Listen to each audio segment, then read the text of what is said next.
You are not too sensitive. You are simply an awakened soul living in a world that has grown accustomed to ignoring its own emotions. When you leave a room carrying a heavy silence in your chest, pause for a moment. Ask yourself, is that truly your silence, or is it the echo of a room that never welcomed your true self? From the quiet disapproval in someone's gaze to the soft, dismissive words that make you doubt your own feelings, they don't shout, they don't openly condemn. And yet somehow you still shrink, pull back, become small. And then you ask yourself, am I just too weak? Carl Jung, the psychologist of darkness and light, once pointed out, those who have never stepped into the cave of their own soul carry that unreconciled shadow and hurt others with it. Not with fists, but with retreat, with silence, with the refusal to acknowledge your pain. You once said, sorry, I'm just tired. But who taught you to apologize for your real emotions?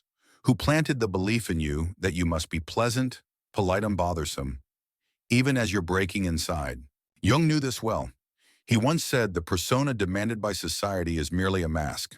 And the more that mask is admired, the more the true soul is abandoned. This video isn't just about protecting yourself from others. It's a journey back to the part of you that knows how to say no, how to leave, how to be silent, not out of fear, but because you've finally seen things clearly. If you found yourself repeating the same kind of pain in relationships, in work, in your inner world, perhaps you're living inside a map someone else drew for you. Jung didn't just analyze, he warned. He summoned a journey, a return to the shadow, to wholeness. Because until you make the unconscious conscious, it will direct your life and you will call it fate. In these truths, you may come to realize you are not too much, you've simply never been granted full permission to be yourself. Those who left when you became honest were not losses but liberations. And clarity doesn't need to be loud, it only needs you to be honest to the bone. Don't just listen, watch yourself as you listen.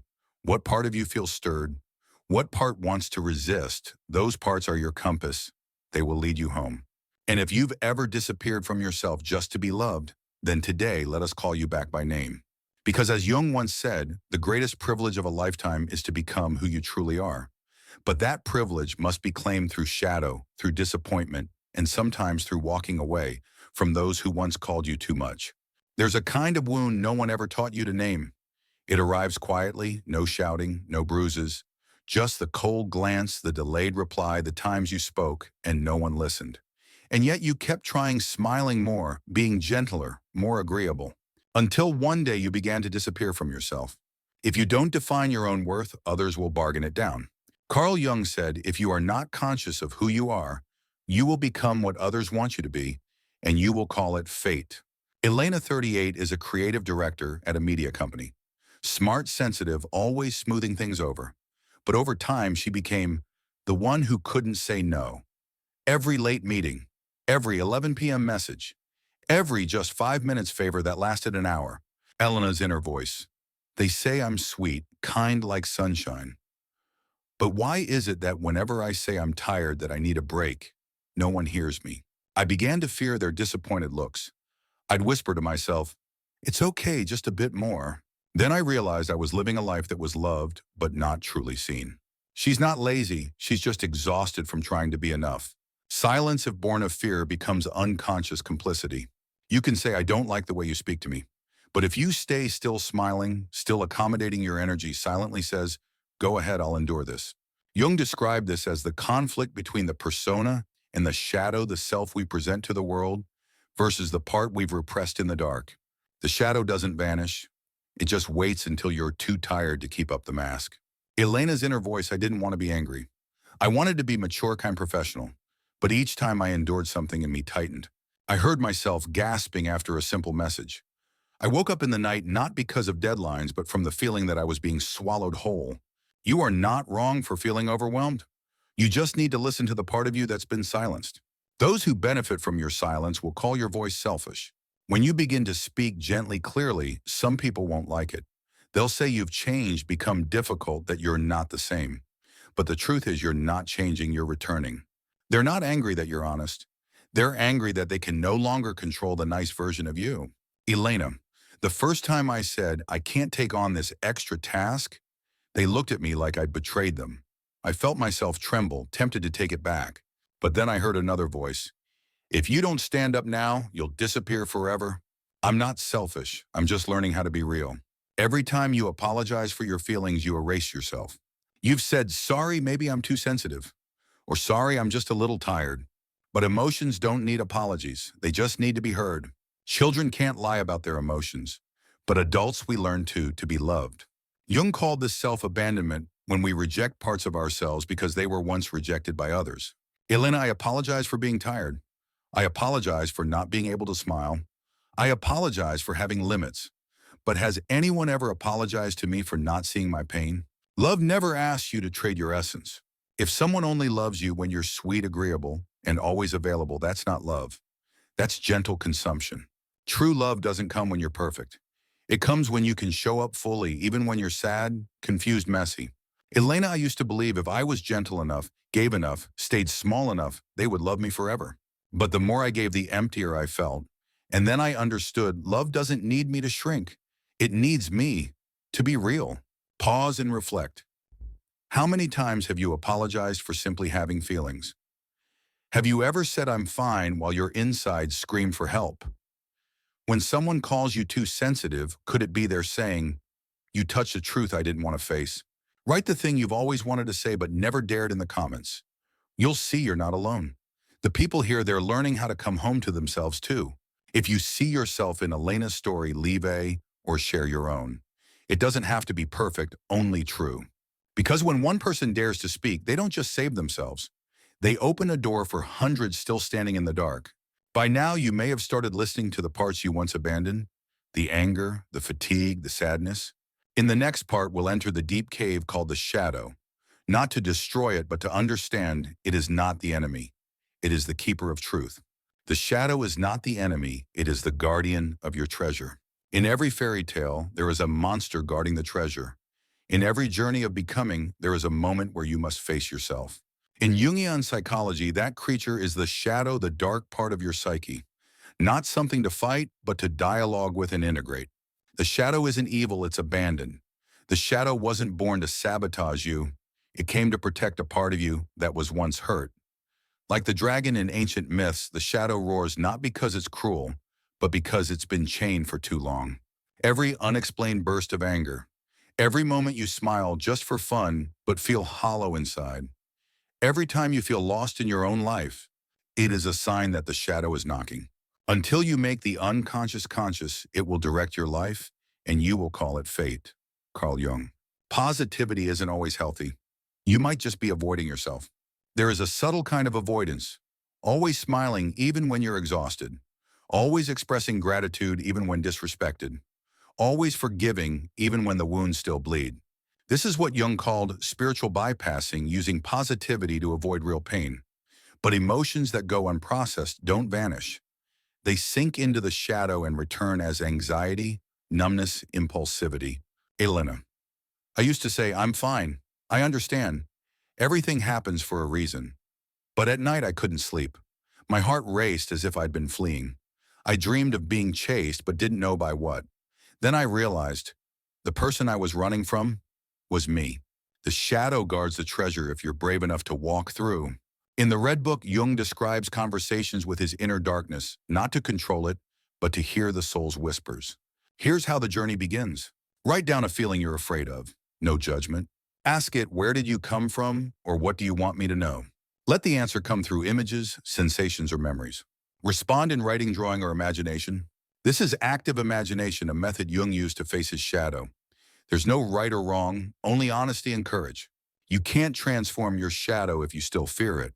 Many believe the shadow must be eliminated, as if we could cut off the ugly parts of ourselves. But Jung emphasized the shadow doesn't need destruction. It needs to be seen, heard, held. In the darkness, there are no villains, only unloved parts of the self. Elena. The first time I wrote a letter to my anger, I called it the crying abandoned child. I didn't yell at it. Shut up. I said, I'm sorry I didn't listen to you sooner. And for the first time, I felt light. Questions for the audience. Are you using fake positivity to avoid your real emotions? When you get angry, could it be that you're protecting a wounded part of yourself? If your shadow were a creature, what would it say to you? Write a short response in the comments. My shadow wants to say, you're not alone. We're learning to listen together. Let the darkness be heard, not labeled. No one is too negative. No one is too complicated. We are simply carrying stories that haven't been told, and the shadow holds the key. If you've ever heard the other voice inside, you speak a dream, a memory, a recurring feeling, you're not crazy. You're becoming real. Once you begin to understand the shadow, you'll look back at all the roles you've played and wonder, if I'm not always kind, not always strong, not always positive, then who am I? In the next part, we'll peel away each mask so you can not only live, but live truthfully. Masks, karmic ties, and the dream of true love. We cannot truly love while living behind a mask. Carl Jung.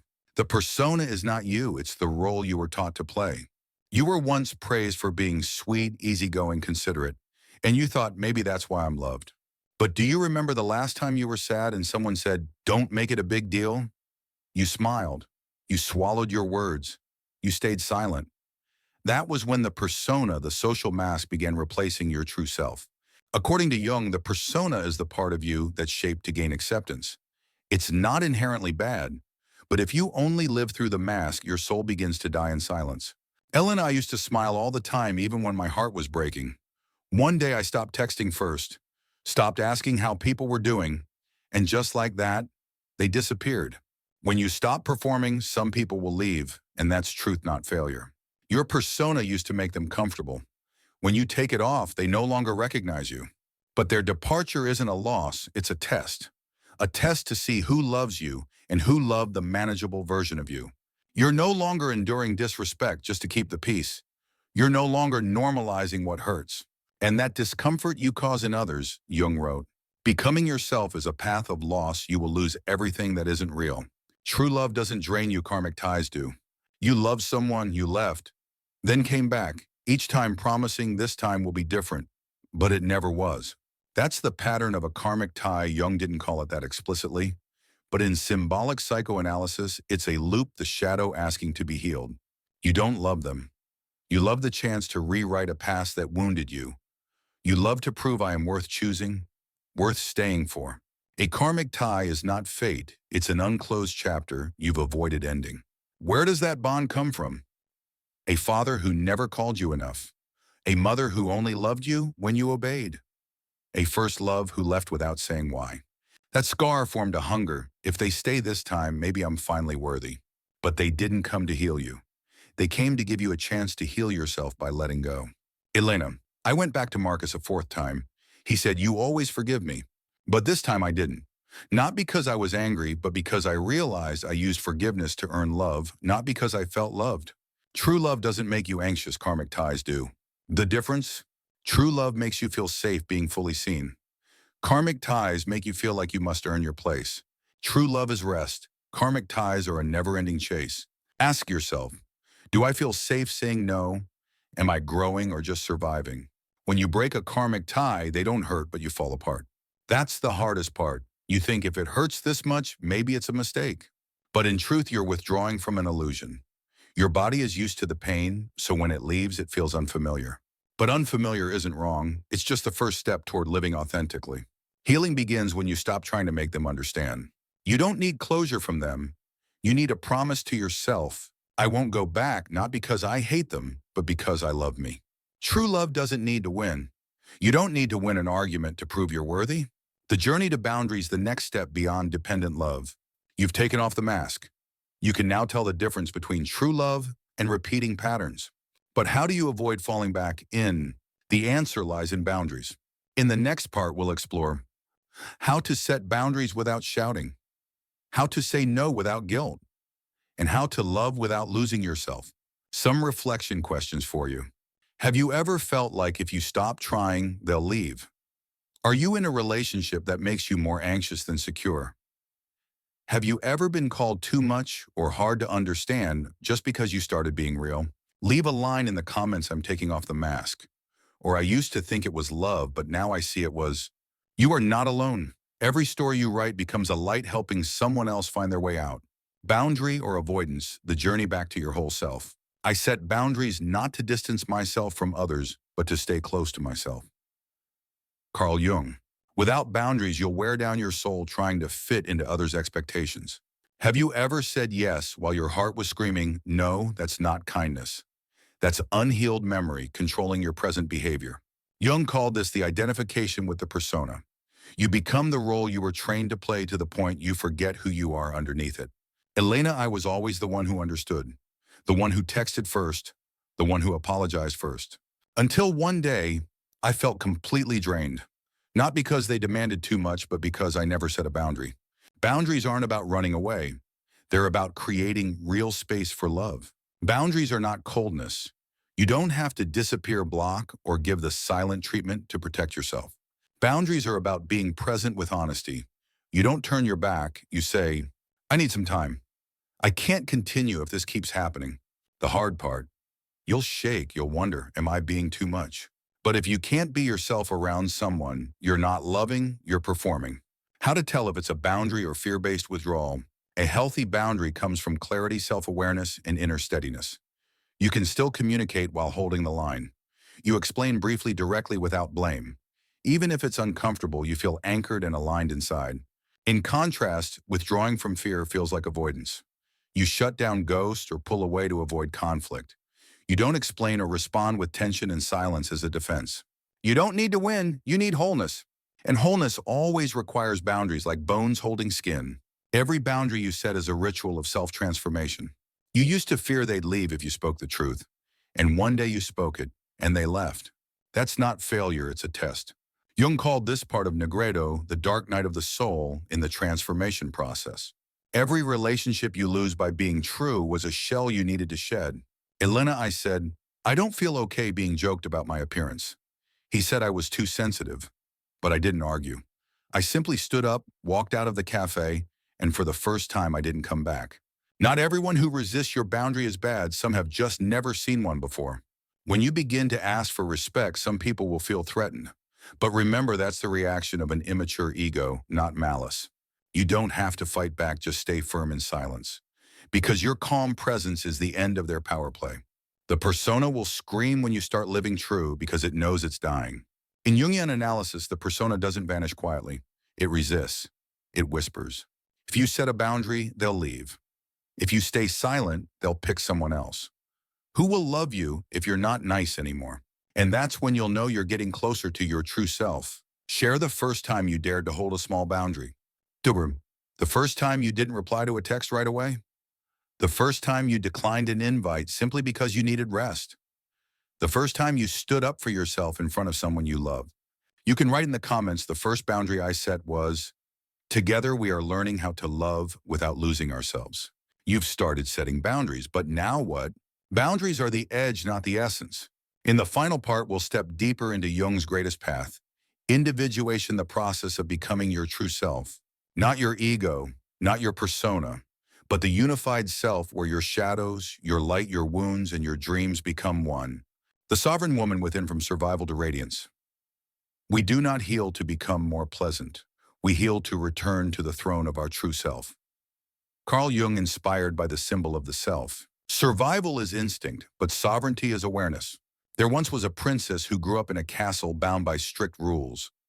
Each time she spoke her truth, another door was locked. Each time she cried, the mirrors in her room turned foggy. To be loved, she learned to stay silent, smile on cue, and always fit in just right. But in the 27th year of her life, she heard a voice calling from the deep forest. It wasn't the voice of her parents, her lover, or society. It was her own voice, faint but unmistakable. Return to your throne, not the throne built by others, but the one forged from the ashes of all you've abandoned within yourself. Lena, I used to think living meant being accepted, but now I realize I had never accepted myself. Sovereignty isn't isolation. It is the sacred presence of your soul. Inner sovereignty doesn't make you lonely. It makes you radiant in stillness. Jung called this state the moment when the self, your truest being, is no longer controlled by the persona, the roles you play, nor overthrown by the shadow, your unhealed wounds. It is the moment you no longer heal just to be loved, nor stay silent just to be kept. The 4 steps to healing and becoming your true self. Awakening. You begin to see that you're repeating relationship patterns that once hurt you. You may find yourself saying, I'm repeating the kind of relationships that made me feel small. This is the moment of truth and clarity. Acceptance. You acknowledge what you've lived through. without denial or resistance. You say, I once chose survival, and I'm grateful for that. Acceptance helps you let go of self-blame. Setting new boundaries. You start protecting your energy with clarity. You declare, I no longer want to pretend everything's fine. This step creates safety and honesty within. Becoming the sovereign self, you no longer live to be accepted or liked. Instead, you choose to live in truth.